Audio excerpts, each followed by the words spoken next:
right, so we're studying now Srimad Bhagavatam. Srimad Bhagavatam, it's like the natural follow-up literature to Bhagavad Gita. And the Srimad Bhagavatam, we're studying Canto 3, Chapter 8, entitled Manifestation of Brahma from Vishnu. We're on text 18. Canto 3, Chapter 8, text 18, Srimad Bhagavatam. Narayanam namaskritya naram chaiva narottamam devim sarasvatim vyasam tato jayam udirayat. Before reciting the Srimad Bhagavatam, one should first offer respectful obeisances unto the personality of Godhead Narayan, unto Narayan Rishi, the supermost human being, unto Mother Sarasvati, the goddess of learning, and unto Srila Vyasadeva, the author. Nasta prayeshva bhadreshu nityam bhagavata sevaya bhagavat utama shloke bhaktir bhavati naistiki. Text 18, Canto 3, Chapter 8, Srimad Bhagavatam. We can start with the Sanskrit words responsively. Ka Esha Yosav Aham Abja Prishta Etat Kuto Vabjam Ananyad Apsu Asti Yadastad Iha Kinchanaitad Adishtitam Yatra Sata Nu Bhavyam. We'll do one line at a time, responsibly. Ko Esha Yosa Vaham Abja Prishta Yosa Vaham Abja Prishta Etad Kutovav Jamanan Yadapsu Etad Kutovav Jamanan Yadapsu Asti Yadastad Ihakinchanaitad Asti Yadastad Ihakinchanaitad Adishtitam Yatra Sata Nubhavyam Adishtitam Yatra Sata Nubhavyam Ka Esha Yosavaham Abja Prishta Ko Esha Yosavaham Abja Prishta Etad Kuto Vabjam Ananyadapsu Etad Kuto Vabjam Ananyadapsu Asti Yadastad Ihakinchanaitad Asti Yadastad Ihakinchanaitad Adishtitam Yatra Sata Nubhavyam Adishtitam Yatra Sata Nubhavyam Ka Esha Yosavaham Abja Prishta Esha Yosavaham Abja Prishta Etad Kutuvabjam Ananyadapsu Etad Kutuvabjam Ananyadapsu Asti Yadastad Ihakinchanaitad Asti Yadastad Ihakinchanaitad Adishtitam Yatra Sata Nubhavyam Adishtitam Yatra Sata Nubhavyam Ka Esha Yosavaham Abja Prishta Ka Esha Yosavaham Abja Prishta Etad Kuto Vabjam Anayadapso Etad Kuto Vabjam Ananyadapsu Ashti Ahastad Iha Kinchainaitad Asti Yadastad Ihakinchanaitad Adishtitam Yatra Satta Nubhavyam Adishtitam Yatra Sata Nubhavyam.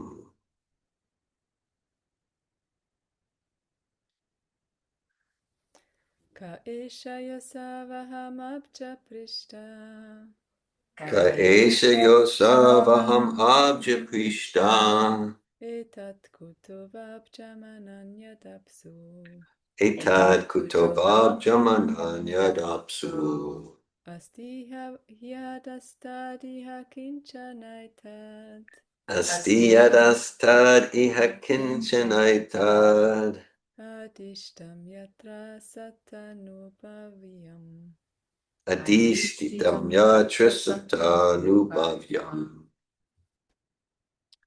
Hare Krishna.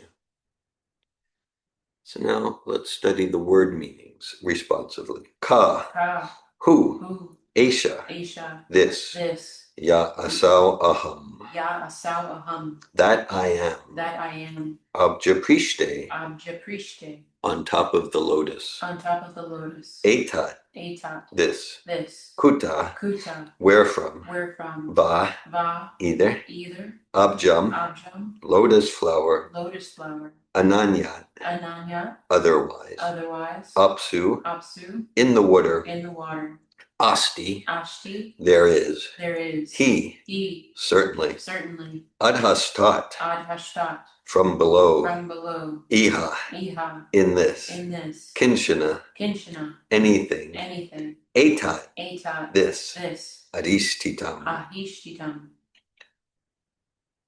situated, situated, Yatra, Yatra, wherein, wherein, Sata, Sata, automatically, automatically, new, new, or not, or not, Bhavyam, Bhavyam, must be. must be. Translation. So, just for some context, this is Sri Maitreya speaking to Sri Vidura about Brahma at the dawn of creation. And this is all narrated by Sukadev Goswami speaking to Maharaj Parikshit about 5,000 years ago on the banks of the Ganges. And all of it is given to us by Srila Vyasadeva, the compiler of the Vedas. Krishna says in Bhagavad Gita, Vedeshta Sarvera Hameva Vedyo, Vedanta Krit Vedavid Evacham. Krishna says, I'm the compiler of the Vedas. So where do we see Krishna compiling the Vedas? It's in the form of, through the form of his literary incarnation. Vyasadeva is the literary incarnation of Krishna, and through Vyasadeva, Krishna compiles the Vedas. And Sarva Veda Itihasanam Saram Saram Samudrita. Srila Vyasadeva refers to the Srimad Bhagavatam as the cream of the Vedic literatures. Nigama Kapatarur Galitam Palam Sukhamukaram Rita Dravya Savitam Pipata Bhagavatam Rasamalayam Aho Vasika Bhuvi Bhavuka. That it's the Vedas is the Srimad Bhagavatam. It's the ripened fruit of the desire tree of Vedic literatures. Just like from the Vedas, we can get anything. We can get extraordinary material enjoyment, travels to the heavenly planets, merging into the oneness of the divine. We can get devotional service. It's all there in the Vedas, and so this is the Srimad Bhagavatam is the ripened fruit of the desire tree of Vedic literatures. So text 18. Canto 3, Chapter 8, Srimad Bhagavatam. Lord Brahma, in his ignorance, contemplated, who am I that am situated on the top of this lotus? Wherefrom has it sprouted? There must be something downwards, and that from which this lotus has grown must be within the water. Purport by A.C. Bhaktivedanta Swami Prabhupada. And welcome, Rukmini and Sylvan. Thanks for joining us. The subject matter of the speculation of Brahma in the beginning regarding the creation of the cosmic manifestation is still a subject matter for mental speculators. The most intelligent man is he who tries to find the cause of his personal existence and that of the whole cosmic creation, and thus tries to find the ultimate cause. If his attempt is properly executed with penances and perseverance, it is sure to be crowned with success. Okay, so before continuing, I'll recite a few further mantras. Srila Prabhupada referred to these as the Mangala Charana mantras, just like our morning program at 5 a.m. It's called Mangalarti. Mangala means auspicious, so the pre-dawn hours are especially auspicious times of the day when there's free transcendental sattvic nectar in the air, and thus, like in any legitimate bona fide spiritual tradition practice, it's encouraged to do the austerity, to rise early for that spiritual enlivenment there. And so So I'll recite these mantras to continue to invoke auspiciousness in our conversation, our association, and our gathering. And also my mood in these mantras is I'm endeavoring to be in a prayerful mood, that whatever I say, that I'm authentically, in an authorized way, representing the spirit and the substance of Srimad Bhagavatam and of Srila Prabhupada and of all of the authorized representatives of Srimad Bhagavatam. Om Gyanatimirandasya Gyananjana Shalakaya Chakshun Militam Yena Tasmai Shri Gurave Namaha Shri Chaitanya Manobishtam Stapitam Yena Bhutale Svayam Upakadamayam Dadati Sva Padantikam Vandeham Shri Guru Shri Yuta Padakamalam Shri Gurun Vaishnavam Shri Rupam Sagrajatam Saganaraganatam Vitam Tam Sajivam Sadvetam Savadutam Parijana Sahitan Krishna Chaitanya Devam Shri Radha Krishna Padan Sagana Lalita Shri Vishakan Vitam Cha Hey Krishna Karuna Sindhu Dinabandhu Jagatpate Gopisha Gopika Kanta Radhakanta Namostute Tapta Kanchana Gaurange Radhe Vrindavaneshvare Vrishabhanu Sute Devi Pranamami Hari Priye Vanchakalpatayubhyascha Kripa Sindhubhya Evacha Patitanan Pavanebhyo Vaishnavebhyo Namo Namaha Jai Shri Krishna Chaitanya Prabhu Nityananda Shri Advaita Gadadhara Shri Vasadi Gaura Bhakta Vrinda Hare Krishna Krishna Krishna Hare Hare Hare Rama Rama Rama Hare Hare Nama Om Vishnu Padaya Krishna Prestaya Bhutale Srimate Bhaktivedanta Swami Niti Namine Namaste Saraswati Deve Gauravani Pacharine Nirvishesha Shunyavadi Paschatya Desha Tarine Srimad Bhagavatam Canto 3 Chapter 8 Text 18 Kaesha Yosavaham Abja Prishta Etat Kutovabja Mananyadapsu Asti Yadhastad Iha Kinchanaitat Adishtitam Yatra Sata Nubhavyam. Lord Brahma, in his ignorance, contemplated, who am I that I'm situated on the top of this lotus? Wherefrom has it sprouted? There must be something downwards, and that from which this lotus has grown must be within the water. And in the final sentence of his purport, Srila Prabhupada writes, if his attempt is properly executed with penances and perseverance, it is sure to be crowned with success. So this is a Srimad Bhagavatam description, and there's actually chapters and hundreds and thousands of verses description of creation, and we're in the midst of one of those descriptions, Maitreya speaking to Vidura. And it's a description of creation. And Srila Prabhupada and Maitreya making the point that it's very natural. It's very natural for spiritual beings having a human experience to inquire about such things as source and creation. As a general principle, well, the Vedas describe there's 8,400,000 species, including 400,000 varieties of types of human beings. And then in other species, of course, each species has its special gift and place and contribution in God's creation. And but for the most part, in other species, there's not like the developed intelligence with the capacity to ask questions like, where do I come from? What's the source? What's the purpose of my life? What am I pretending not to know? So this is something that distinguishes, because the souls are equal. It's described in Bhagavad Gita, Vidya Vinaya Sampane Brahmane Gavihastini, Shuniche Vasva Pakicha Pandita Samadarshina. The humble sage sees with equal vision a learned and gentle Brahmin, a cow, an elephant, a dog eater. Because we see there's the spirit soul, part and parcel of Krishna. Qualitatively, one with the divine in the sense of Sach Chidanand. All the souls are comprised of eternity, knowledge, and bliss. That's our very nature. And we can see that by our actions, right? If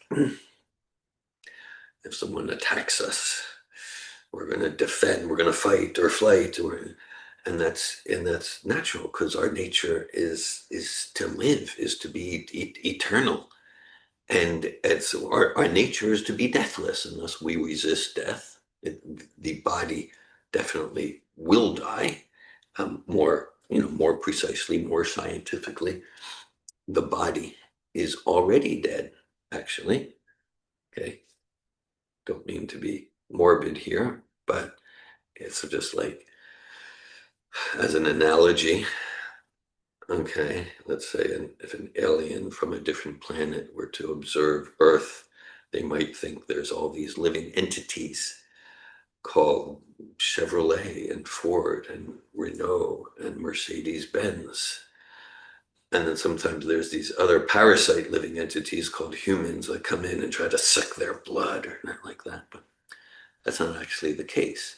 The vehicles, the cars, they only appear alive because the driver's inside, right? But actually, the car it's made of dead stuff.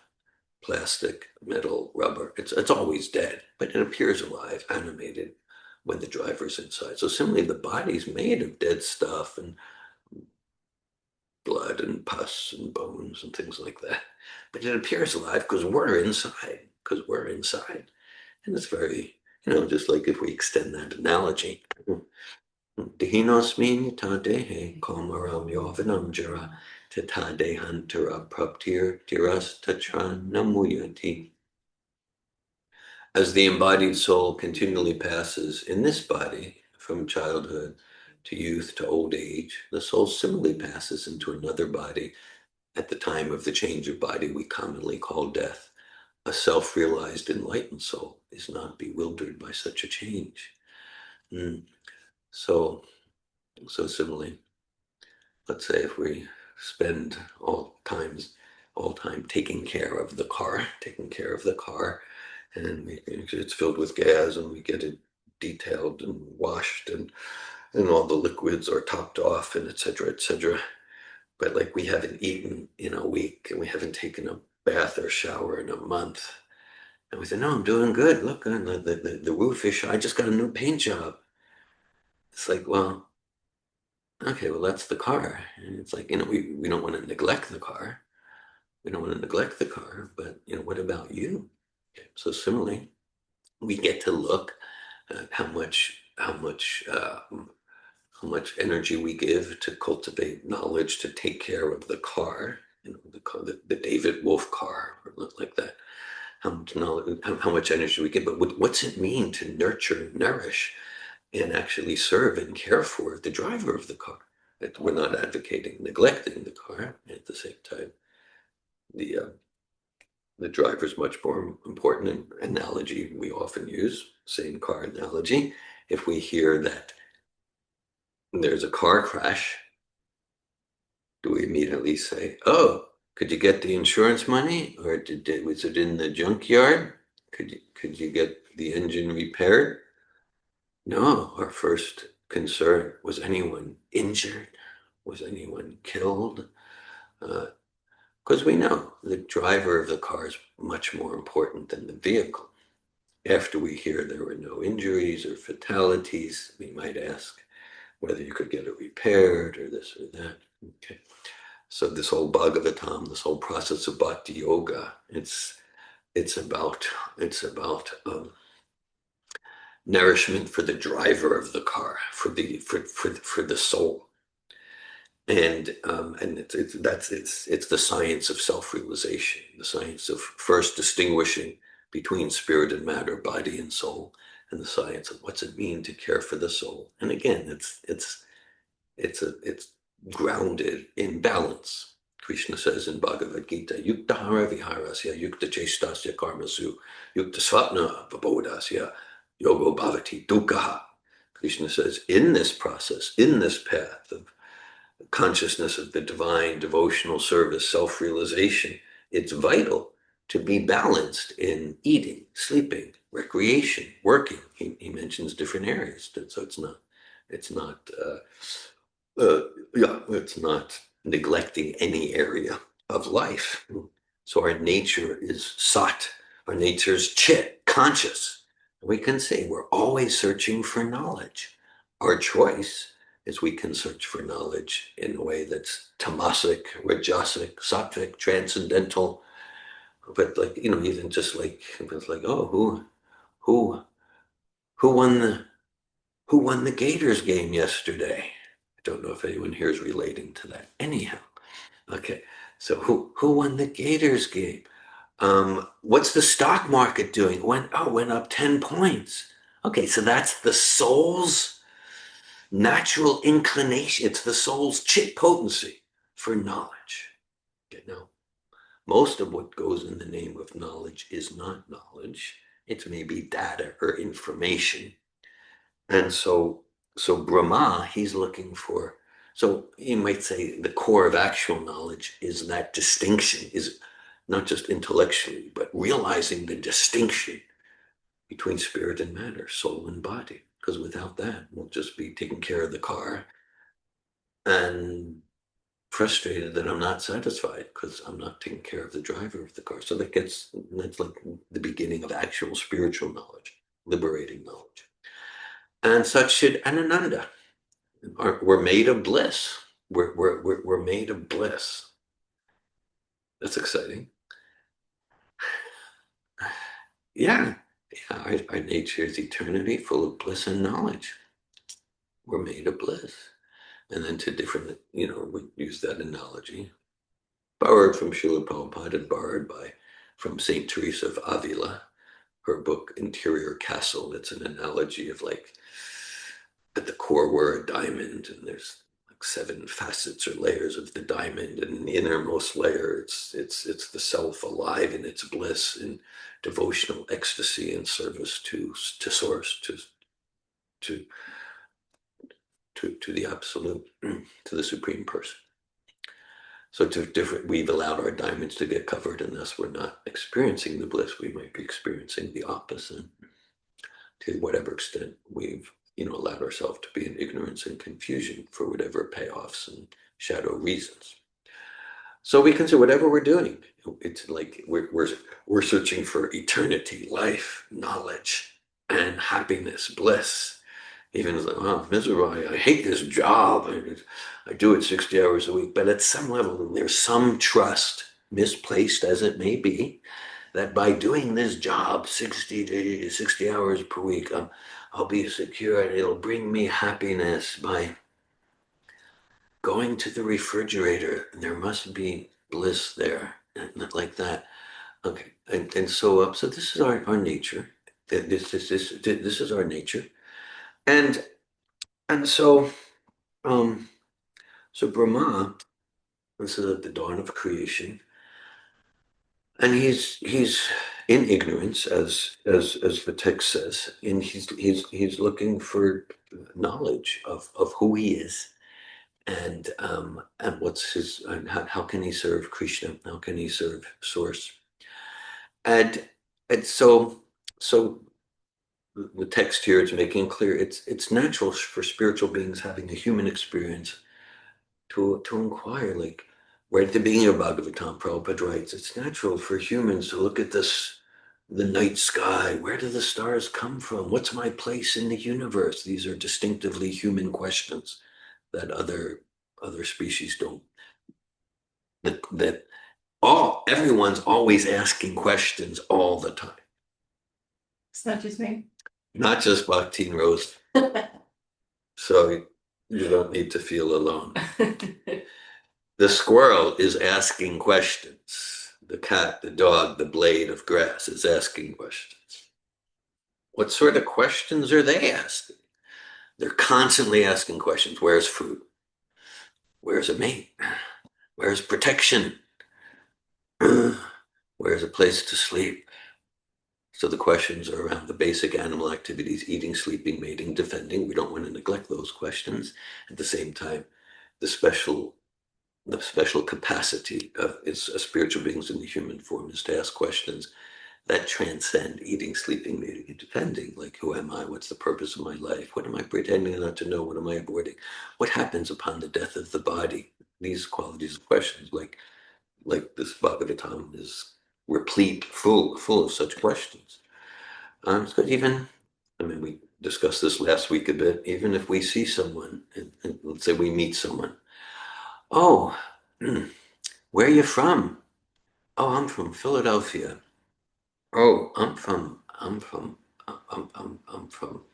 London. Okay, so it's like it's kind of like, what's your source? What's your source? What's your source? It's kind of like a natural direction of what's my source? What's your source? And then okay, so seeking knowledge, that's kind of natural for the spirit soul. We can direct it in ways that are deeply fulfilling. We can direct it in ways that are superfluous and leave us empty. And so these terms go together. We'll find them in Bhagavad Gita, Srimad Bhagavatam, throughout the Vedas. They go together, jnana and vairagya. So knowledge and renunciation, knowledge and austerity, they intimately go together. They intimately go together. And because to the extent that we're indulging our senses and we're making the goal of life sense gratification, then the environment, the internal environment, is just too agitated to be open to receive spiritual realization.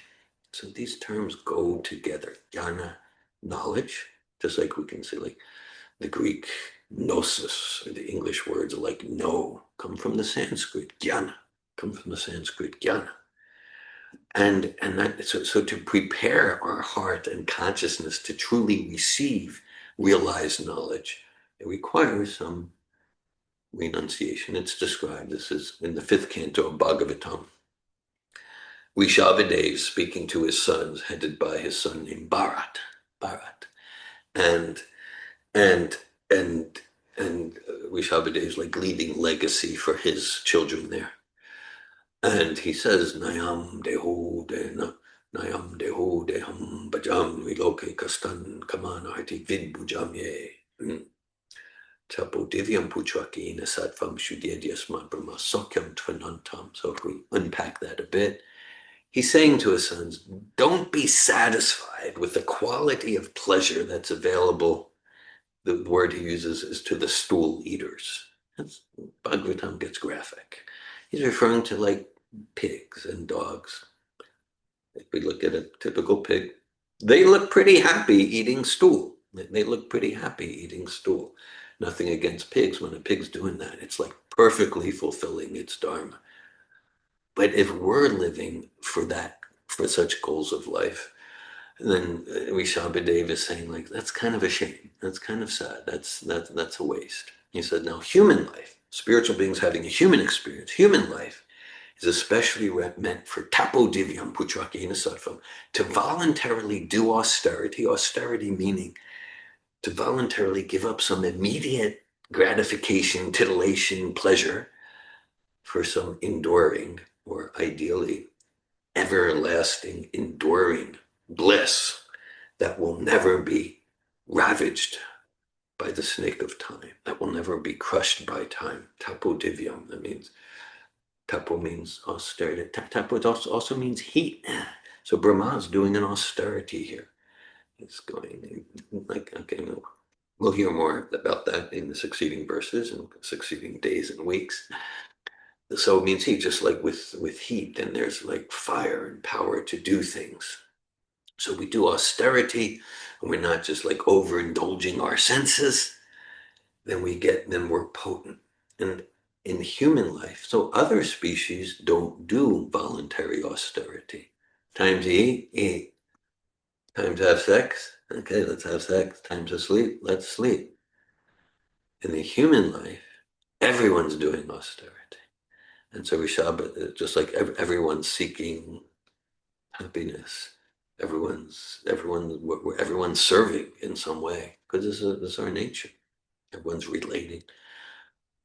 So we're going to, even if someone says, "Oh no, I don't do austerity. I just, I just." No, I mean, it's like the idea is like, okay, I want to get that degree. I want to get that bachelor's degree, that PhD. All right, so that means I'm going to do some austerity. I'm not going to go to the pub every night. I'm not. I'm not going to just like party all the time. I'm going to study for that exam and clear 3 days for a marathon for that chapter of the dissertation, like that.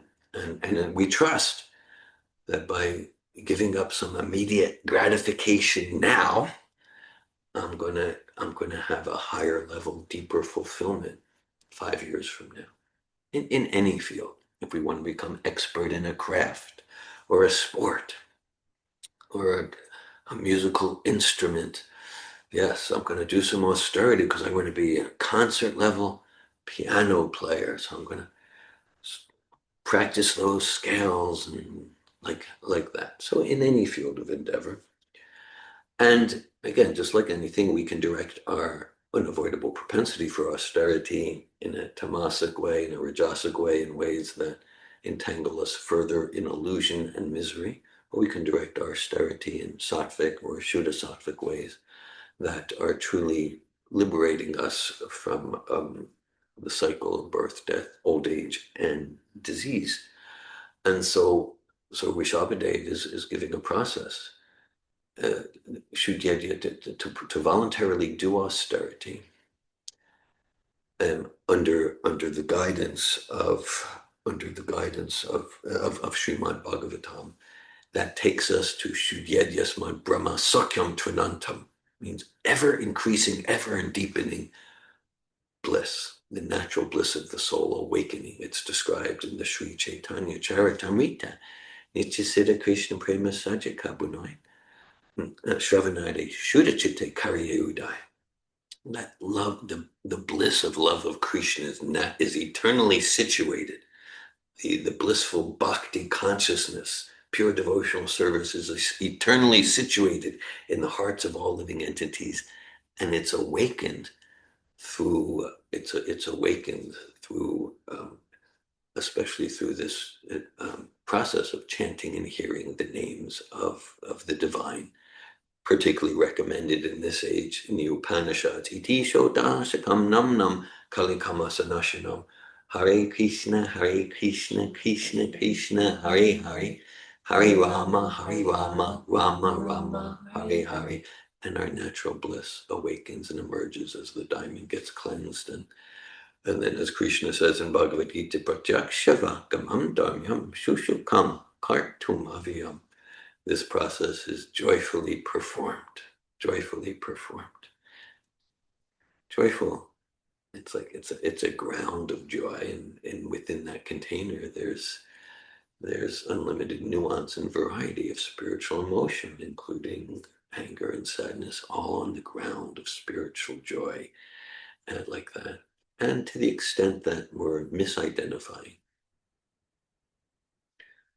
the eternal spirit soul with the temporary body, then bhayam dvitiya binivesha tasyat, then sure thing, we're going to be in anxiety. Because then our identity is all focused in, our identity is all entangled and meshed in that which is temporary and that which will be destroyed and annihilated by time and like that. And then that's anxiety. So Jnana and Vairagya go together. And we can see, again, we mentioned about balance, the examples given in the Katha Upanishad, right? The example of the chariot, Prabhupada, in his purports to the sixth chapter of Bhagavad Gita, gives the chariot analogy. And just like it's a chariot driven by 5 horses, each horse represents a sense, sight and touch, hearing, tasting, and smelling. And the passenger, that's the soul. The intelligence, that's the driver of the chariot, and the mind represents the reins. Bandhurat matmanastasya inamravat manajita anatmanastu shatrudve vartetam medva satruvat. Krishna says, for one whose mind is controlled in devotional service, the mind is the best friend. And to the extent that our mind is not controlled, then our mind is our worst enemy.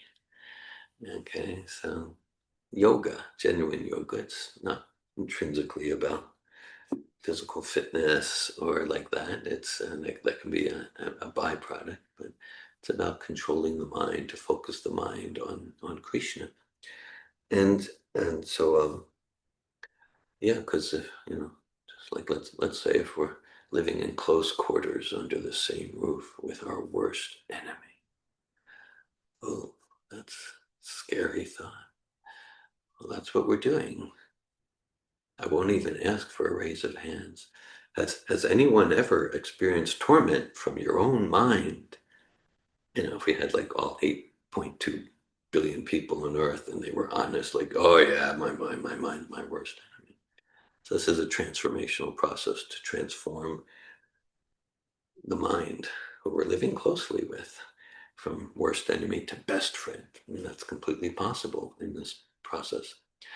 Okay, and so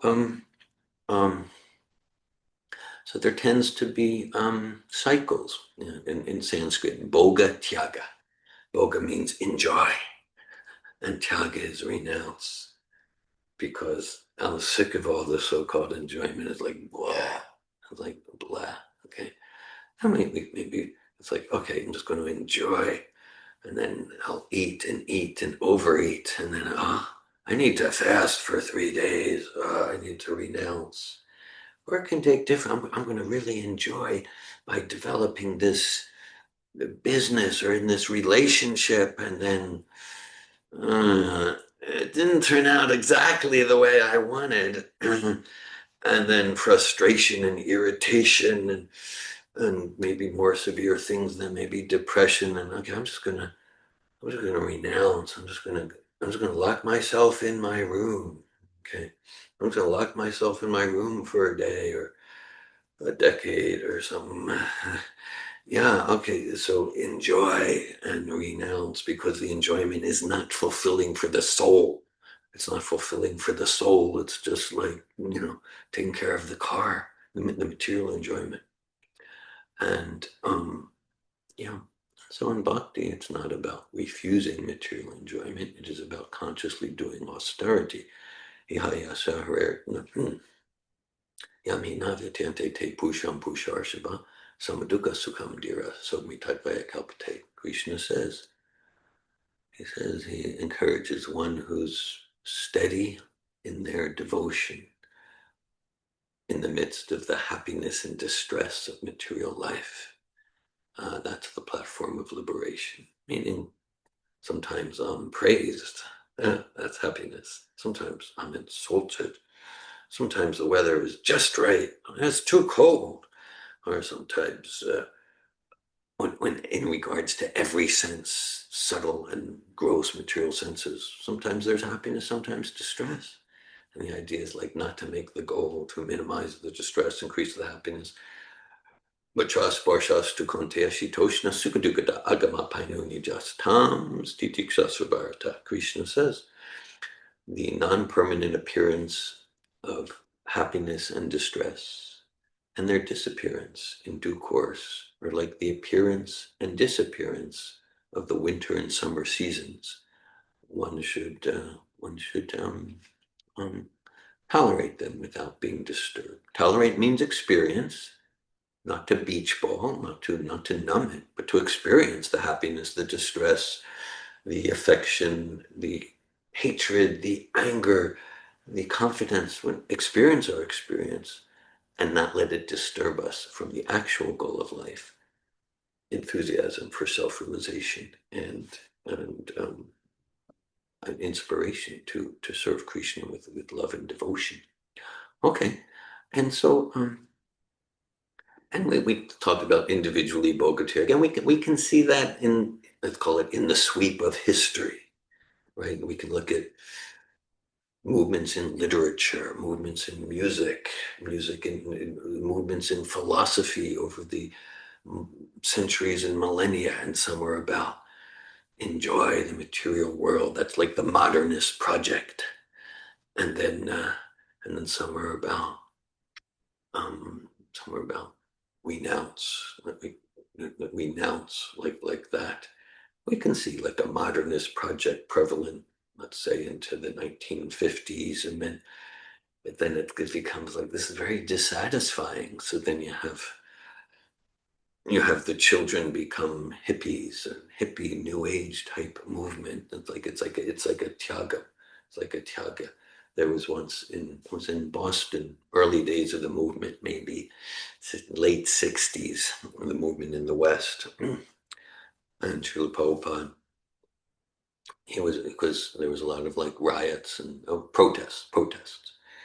And some of Prabhupada's students asked him, they said, well, it's like there's the police and then there's the hippie protesters. Whose side are we on? And Prabhupada said, the police and the hippies, they are on the same side. They're on the same side because they're both committed, for the most part, to Maya. They're both on the side of Maya. And one might be, okay, I'll, I'll I'll enjoy my beer in this nice house, and the other is we will smoke pot and have sex in the forest. But it's about sense enjoyment. It's about sense enjoyment, just in different form. They're on the same side. So we might say like three major movements in the world. I'm of course oversimplifying, but okay, one movement is like fundamentalism, whether it's Christian or Islamic fundamentalism. And another movement, let's call it the modernist movement, better living through chemistry, like the modernist movement. And from the time of Descartes and Newton into Freud and Darwin, like that. And it's logical positivism. We can get positive knowledge through the empirical scientific method. Of course, there are epistemological flaws with that. And then kind of like a reaction to that, let's call it kind of, I can see that in the Green Movement, New Age, postmodern movement, characterized by one of those French postmodernists. He said, postmodernism is characterized by an incredulity toward meta-narratives, or an incredulity towards the possibility of foundations for knowledge. So there's this like cynicism that whether it's like old time religious books or or empirical science, that's all. No, there's no real foundations for knowledge. So it's all kind of like anarchy there, or chaos in void. We can see, because even like the okay, so through those logical positivism and those sorts of movements. So then the result after hundreds of years is like the Holocaust in gas chambers. The result is we've improved so much, and now we don't even have like clean air to breathe or clean water to drink. Is this really like working? Right? So I'll just close with like a brief kind of offering that, like, okay, in actual bhakti, it integrates naturally. It includes and transcends all that's wonderful and good about all those movements. So like an actual process of self-realization and realization of the different elements of the absolute. That's okay. So that's there, like ancient wisdom, in a way that's truly scientific, a true science of self-realization. It's not dependent on just like I believe, even though it's irrational. Because that's what happened with the modernist movement. intellectual, educated people, they just like couldn't accept what was going on in the name of God and religion, because it really was not philosophically based. I'm painting with the broad brush here, I understand.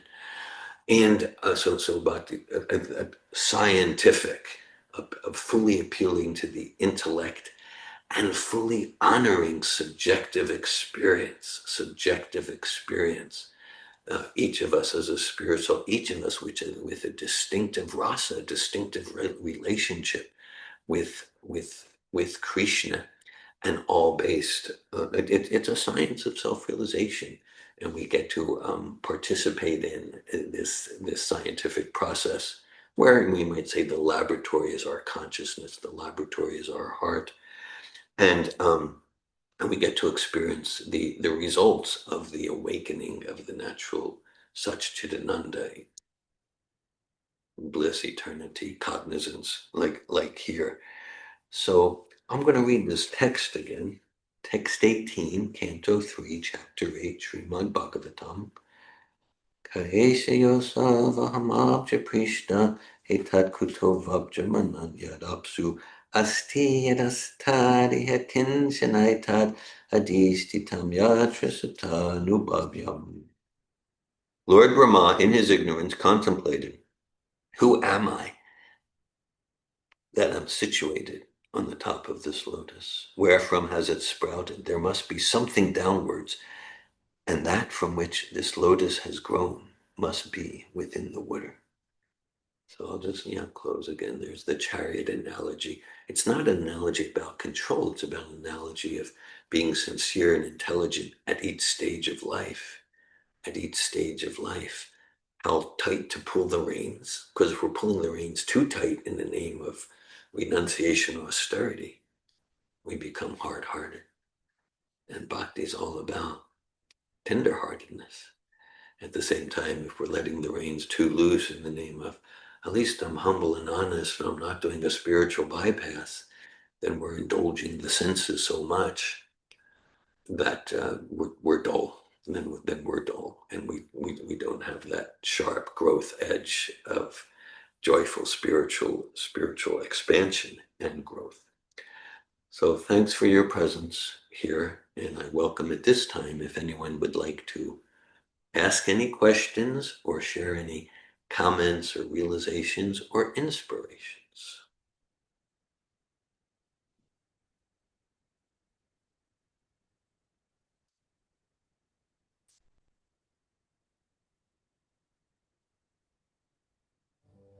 Hare Krishna.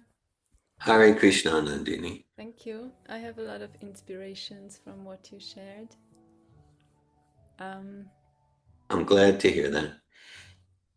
Maybe you hear the piano. That's my daughter wanting to be really good in piano. So she's practicing and renouncing other things to become. She's doing some austerity to cultivate mastery.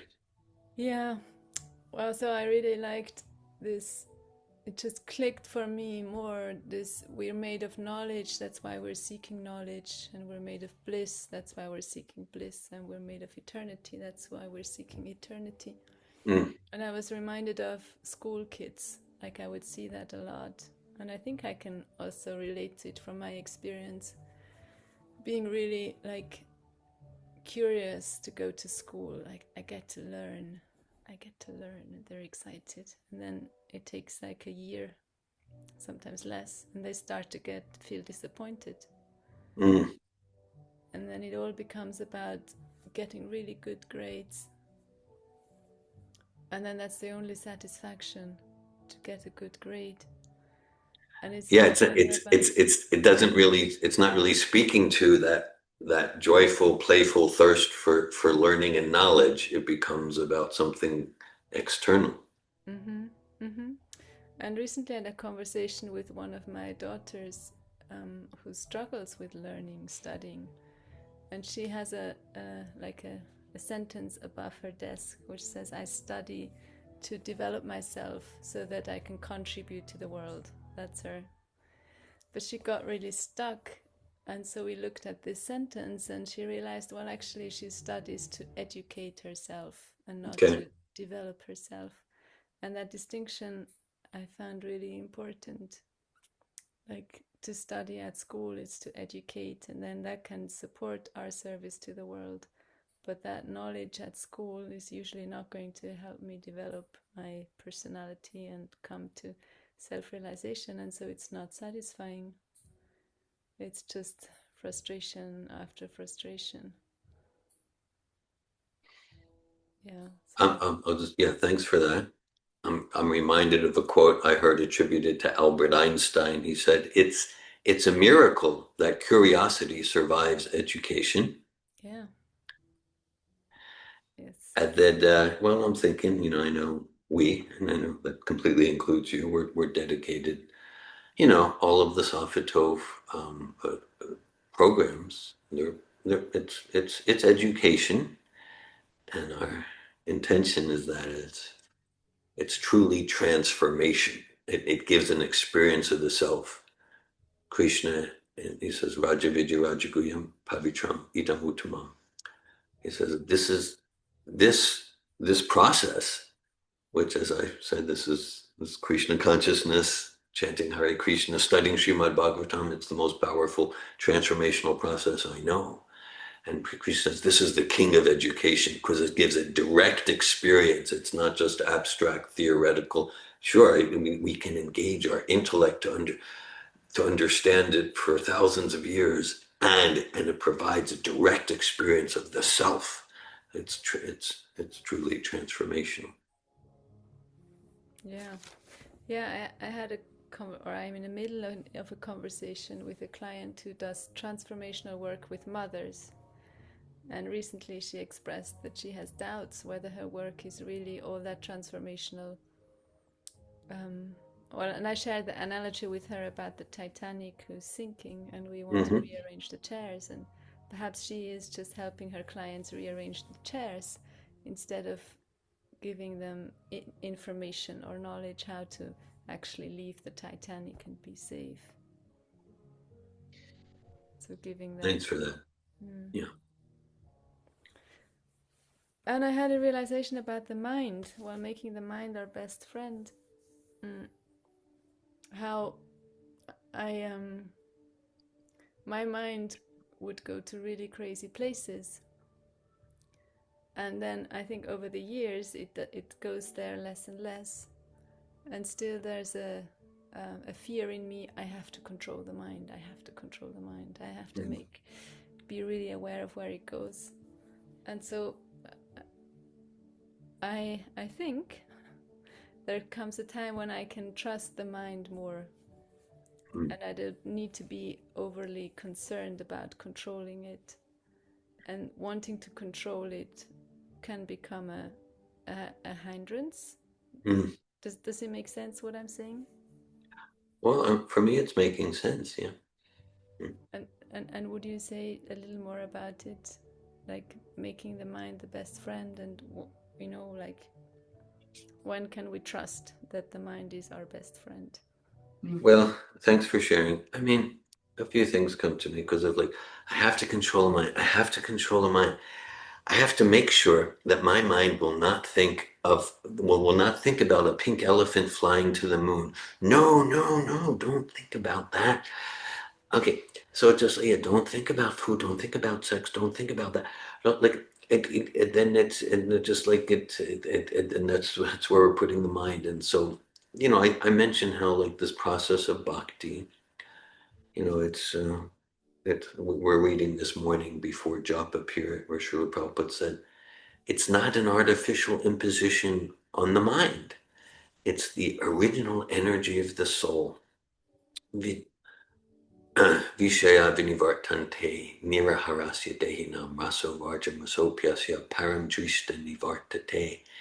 Krishna says, we're not going to give up a lower taste in an enduring way unless we have a higher taste to replace it with. So in this process of bhakti, because it's natural for the soul, then we're positively engaging the mind in the philosophy of Bhagavatam, in chanting the names of the divine, in prasadam, in enlightening association. The mind's positively engaged, and then the soul has a higher taste And then there's like a natural, practically automatic transcendence to that cycle of bogat, enjoy, tyaga, renounce, but now I want to enjoy again.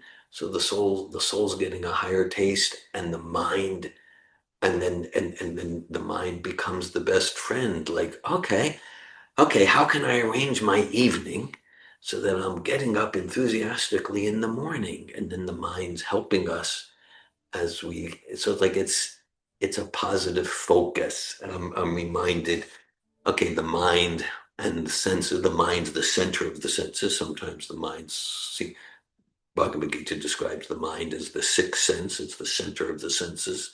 Manasasthan indriyam yani prakriti karshati.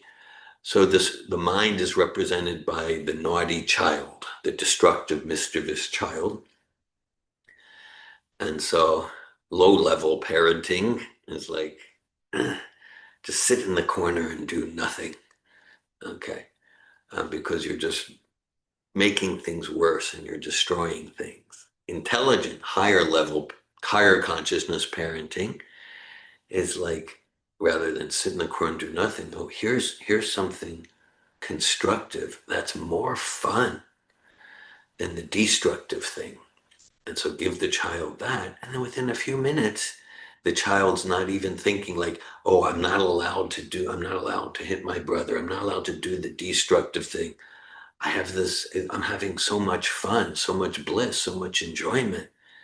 And so bhakti yoga is like that. It's not a process of elimination. Don't do that, don't do that. It's a process of transformation, a process of engagement where the mind is positively engaged, the senses are positively engaged, and then naturally they become our friends. Okay, and so there can be the place of, oh, now I don't need to observe the mind so alert, with such alertness, because I can trust it's not going to do naughty things, like in the analogy of the child. Yeah, yeah.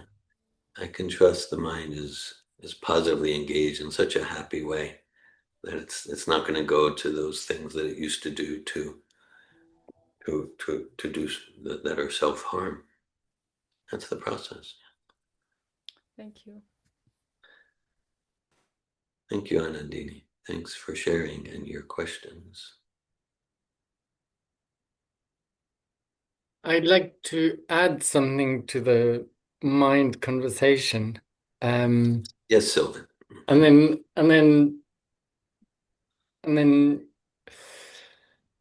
okay, I'm just going to share and then you can correct or see what you think about that.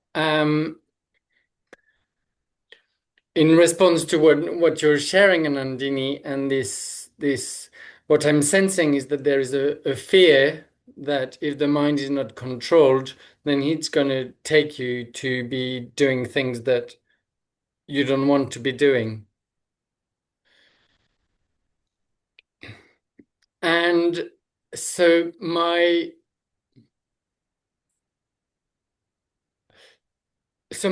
the way I'm seeing the mind is that it can actually do what it likes. Because it's only in the form of thought. It's not taking the actions. It's just a receptacle for thought. And it doesn't mean that because thought is coming, then that I'm acting on it. And Mm-hmm. and so and so where trust comes in for me is that there is this part of me which, because the mind is not me, and there Mm-hmm. is this part, there is this me that has got power over the mind, not in terms of controlling what thoughts are coming. That's, yeah, maybe bhakti and whatever I feed to my mind um, that also informs what kind of thoughts are going to come. But those thoughts are not me. Hence, I've got perspective on what the mind is giving me, and then I can do, fundamentally. I'm not saying I'm in that much perspective all the time, but when basically this is what I'm interested in, not so much changing the mind, but being in that perspective and then choosing according to what I more deeply know, I guess. That's what I'm. Thank you, Sylvan. Thanks for your sharing, your addition, your contribution. I like it very much, and it's completely consistent with Bhagavad Gita and Srimad Bhagavatam, 100%. And for me, it relates to different stages. Actually, in a recent conversation with Anandini, we were referencing there's a place in the 14th chapter of Bhagavad Gita where Krishna speaks about, like, he speaks about someone who's in the liberated platform, liberated from the material energy, from the material modes. And he talks about, one who's, that, well, of course, whether there's happiness or distress or success or failure, that one is steady in their service. And he talks about, that whatever, whether there's enlightenment or not enlightenment, whatever the mind's doing. I like how you shared that, just like, I'm not the finger. If I appreciated your workshop the other day. Like, I cut my finger, and your partner said, "Well, I, I cut myself." No, that's not yourself. You're not your finger. I'm not my finger. We use our hand to pick up things. We use our legs to walk. Yeah. We speak through this mouth. We peer through these eyes, but I'm not the eyes. Okay, so similarly, I'm not the mouth. The French philosopher Descartes, he went through a process. It was essentially a I'm not the finger process. He understood he's not the body. He came to, I think, therefore I am. My understanding there is he didn't quite get the distinction between the self and the mind. He got the distinction between the self and the body. And so just as you say, Sylvan, so we're not the mind. Just like I use my hand to pick things up, I use my mind to think. I'm not the thoughts, I'm not the mind. And so the mind might do whatever it does. And then we're not giving power there. We're not disturbed by it. And I'm living my higher purpose. I appreciate that very much. And then we might say, then let's say at a more complete stage of self-realization, even the mind just naturally only is only attracted to thoughts of related to self-realization and bhakti and devotional service. And that's like maybe an even a deeper stage of self-realization or Krishna consciousness. At the same time, Bhagavad Gita talks a lot about the stage where, the senses are doing this, and when they go here, the mind goes here and there. We're not given power there. We're noticing it, and we continue with steadiness, tolerating without being disturbed. Thank you, Sylvan.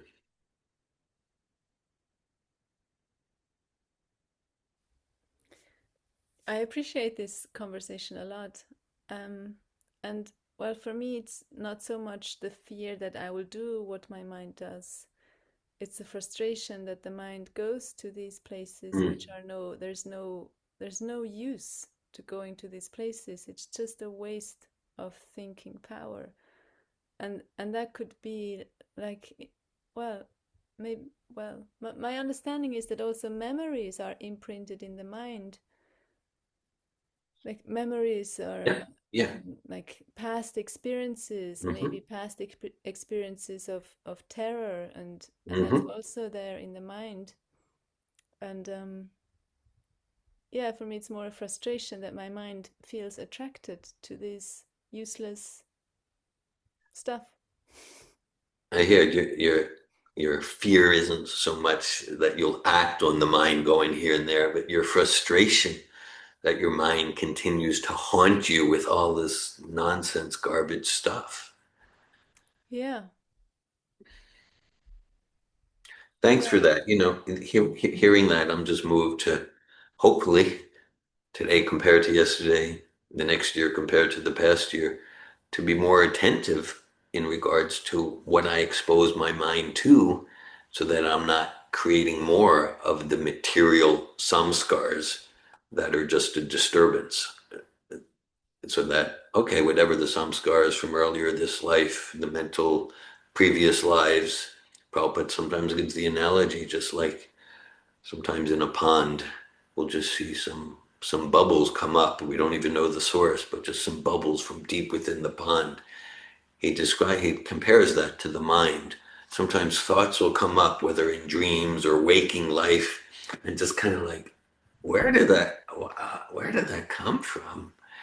And Prabhupada said, because we have these deep impressions from years ago, decades ago, lifetimes ago, and just like the bubbles come up in the pond. And as deep as those impressions go, and it can seem like so deep, it's not near as deep as the soul's connection with Super Soul, with Krishna. And so even those aspects of the mind can be cleansed to the extent that we're intense in cultivating that connection. Thank you. That's a helpful imagery. It's just bubbles coming up. Just yeah. Thank I'm you. glad it's helpful. Yeah, and Srila Prabhupada uses that imagery. It's just like, yeah, they just come up, but then it's just bubbles. It's just bubbles. Thank And you. Yeah. and So my understanding with those bubbles is that, well, in Buddhism, I don't know, you sometimes use the word samskara or something. Uh, samskar. yeah, there is a word, it might be the same in slightly different version of sankara. It's like Yeah. past reactions. So all Mhm. those bubbles are past reactions. And actually, in a way of looking at them, it's actually a wonderful, every bubble is an opportunity for liberation. Yeah. It's just dirt. It's just the covering up of the diamond that is being cleaned up. So it's actually a wonderful thing is happening. Oh yeah, look at all this nonsense coming up that I'm allowing to just let go and not be in the bondage of and carrying around. I appreciate that encouraging perspective. Yeah, the sankar, the samskar, they come up. Okay, okay, I'm getting to release it. That yeah, I don't need to be annoyed, irritated, or disturbed. I get to appreciate. Okay, it's a cleansing process. And also in your sharing, Sylvan, I'm feeling enlivened to to be more conscious of what I expose my mind to, and to what extent will this support my mind to be my friend, or is this going to create more bubbles to come up in the future? Yeah, Thank thank you both for bringing this and reminding to be reminded of this point. Every bubble is an opportunity to actually make it worse by indulging, or or to get liberation by letting it go and knowing that's not me. Yeah, thank you, Anandini. thank you, Sylvan. Bhakti Rosa. Hi, Krishna. I appreciate the discussion. I too was also very moved by a portion of the talk, speaking of the five horses and how to make our mind the best friend, right? Because if we pull too tightly, the horses will buck. Yeah. And if we let it go, then they just free roam and we have no direction. So some things are coming to mind from your sharing, both of you. Sylvan, you said the mind is a receptacle for thought. Also, it occurred to me, well, it's a receptacle for feeling. And, we're not necessarily our feelings, but they're communicating to us. And one thing that I experienced in all of this, boga and Chaga. chaga. Enjoyment, renunciation. Enjoyment, renunciation. Question that I had about that was about boga and chaga in regards to bhakti, because I feel like I go real hard and then I like pull back a little bit, right? And I think part of that is holding the reins too tightly, right? I hold the reins too tightly, and information is being given to my mind about how I feel, and I don't listen because I think this is what you're supposed to be doing, right? This is what you should be doing. Yeah. And then I break, and when I break, the reins are let go, and then I wind up getting off course. What's an example of this? So I tend to stay up too late. I'm working on things, doing whatever, but I insist on getting up at like 4 o'clock in the morning and doing my sadhana, and then I'm exhausted. So anyway, not listening when the body or when the mind is receiving information about how we feel, because if we are treating it as a best friend, we should pay attention. It doesn't mean overindulging, but make sure that we're receiving the information and choosing wisely. Thanks for sharing, Bhakti Rosa. Thank you. Okay. Hare Krishna. Yeah, what's coming from me there? I think we're encouraged. And Srila Prabhupada would say he's a lot more interested or inspired by a steady moon rather than a shooting star. And sometimes if we're into the shooting star mode, we've got some other motivations going on. And so to use our intelligence such that we're steady, so that we arrange our lives so that we're steady and steadily increasing in our participation in the process of bhakti yoga, and so that we're arranging our lives now and pulling the reins, growth edge tight, at the same time not so tight. So tight might mean I'm on some special bhakti trip. Look at how austere I am. I'm on a martyr trip. It could be, it could be for adoration, distinction, image, a spiritual image like that. That can be and sometimes the name of too loose. Too loose is kind of like, well, at least I'm humble. So cool, I don't follow anything, but I'm not like these people who are artificial, and we can get into rationalizations for not doing any divine austerity. So to arrange our lives, and that can be through guidance, coaching. I use the term coaching. We think, well, that's like a modern term. Srila Bhaktisiddhanta Sarasvati in the 1930s, maybe even the 1920s, actually he has a written piece, and he says that generally one-on-one coaching, personal coaching, is more effective than the lecture platform. Okay, so, and it was in the 1930s. He was using the term personal coaching. That's Srila Prabhupada's spiritual master, Bhaktisiddhanta. So whether it's we can get consultation guidance from others and from Srila Prabhupada, and ultimately we're responsible to arrange our lives and the give and the take and the pull and the looseness and the some indulgence, yet not too much, to arrange our lives such that I'm responsible, that I'm going to be even more enthusiastic next year and 10 years from now, and so that we're not on a shooting star burnout program. And so that's the principle. Thank you, Rosa. Anandini, you had a comment?